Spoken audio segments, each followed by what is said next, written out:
各位朋友，大家好，我是美国加州临床心理师 Caitlin，欢迎来到我的频道。后面有只猫。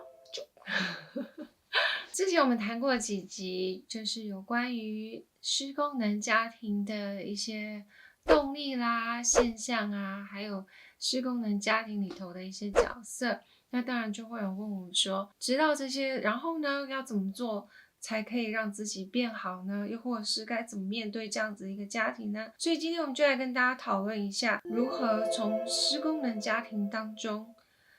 疗愈自我。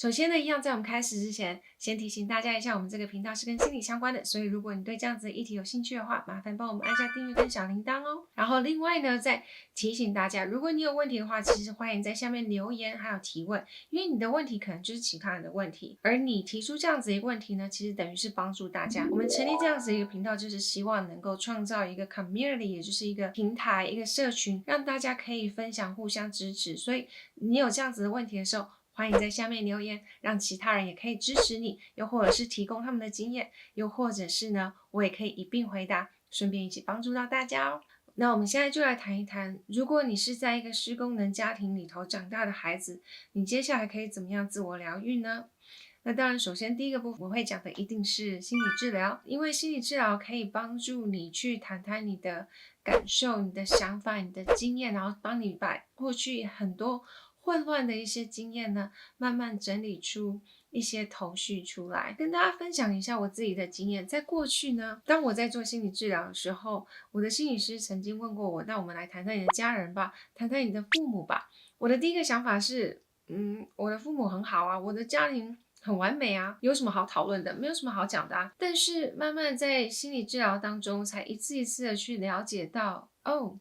原来曾经小时候某些事情让我觉得很受伤，又或者是，哦，原来这样子的互动其实对我来说是会让我受伤的，或者是其实不是那么健康的，又或者是会造成我现在变成这样子的一个我，其实跟我的原生家庭是有关的。在这样子一次一次的过程当中，慢慢再去帮我厘清，也从当中去找出我自己的一个样子，然后有一个复原的一个历程。所以我非常建议大家，如果可以的话，去做心理治疗。那当然我也知道心理治疗是不便宜的，所以如果目前没有办法从事心理治疗的话，我会建议的是，也至少先从写日记开始，把自己的想法、自己的情绪各方面都把它写下来，多少会对你有所帮助。第二个呢，根据我们失功能家庭的严重程度来看，可以有分不一样的一个做法。如果说呢，你是在那种就是在大家面前都要表现得很完美啊，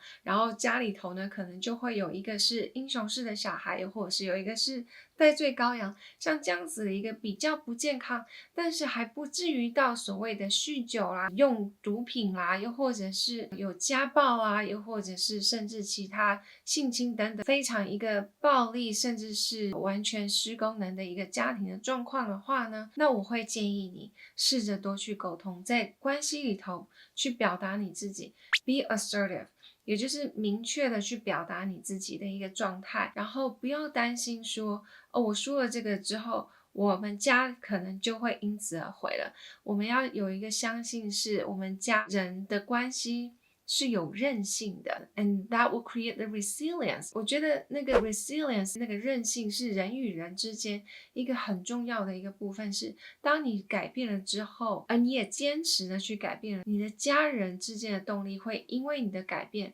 而有所适应，他们必须要去适应你的改变而有所因应，所以这个部分也是很重要。所以 resilience and consistency is the key。那我觉得不断持续的去沟通，不要想说我今天已经跟你讲过这样子我不喜欢，然后觉得你的父母或者是你的兄弟姐妹他们明天就会改，不可能的。改变不会是一夜之间的，而是必须要我们持续不断的去说这是我的界限，然后我期待我们可以这样子的互动，我们才会有机会在未来可以看到我们之间的互动有所改变。然后呢，第三个，看你们之间的互动严重程度到什么样的状态。如果你觉得要去改变他们太难了，而且只要每一次跟他们相处，我就是觉得非常的痛苦，那我会建议你适时的保持距离，也就是所谓的 physical distance and emotional distance。physical distance 呢，就是你可能必须要考虑你是不是需要搬出家里头。如果你是在家里，而且你是成人的话，如果你有能力，也许可以考虑是不是需要搬出家里，又或者是呢，跟家人之间的互动减少这样子一个频繁的一个程度。那当然在自己心里头也可以适时的画下一个心理的界限，保持一个心理的距离。给你们一个小提醒，在跟家人说话的时候，在心里可以想把他们放到那个就是手臂之外的那样子一个距离，是你在那里，我在这里，所以你说的话伤不到我，你说的话跟我是有距离的，你说的那个人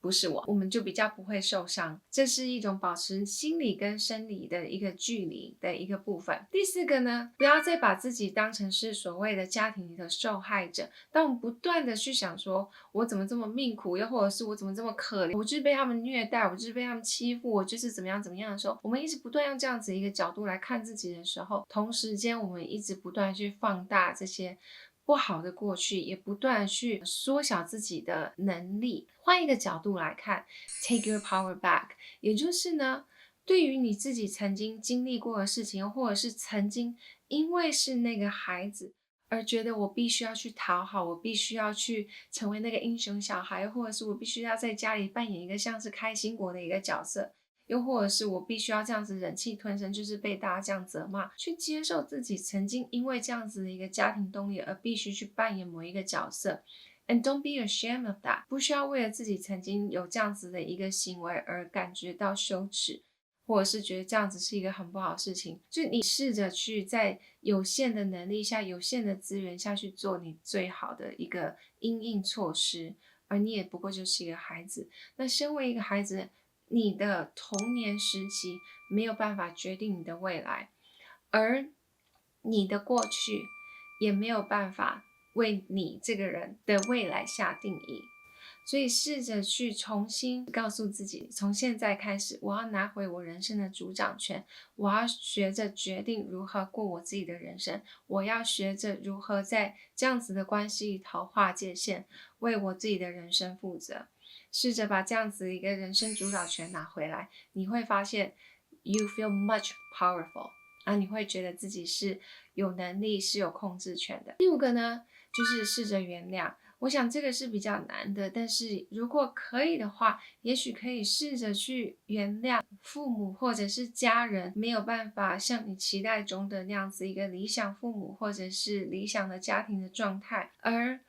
自己呢，可能也因为在这样子的一个关系里头不断的受伤，又或者是不断留在这样子一个关系里头没有办法走出来，那也去原谅他们，是也许在他们有限的资源下、有限的知识下，用这样子的方式来去对待你，而伤害到了你。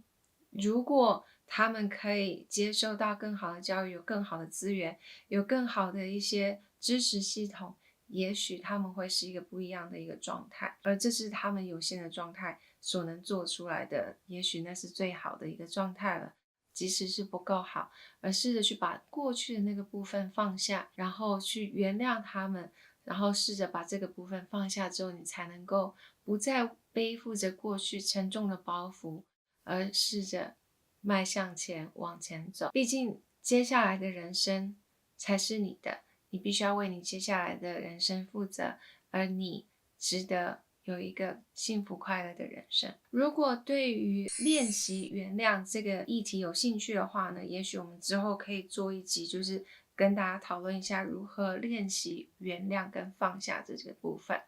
那我们今天就先跟大家讨论到这了。不知道你对于我今天提供的这些方法，你有没有试过哪一些，然后觉得有用，或者是哪一些部分你想要更了解的呢？欢迎在下面留言哦。那我们下一次见了，拜拜。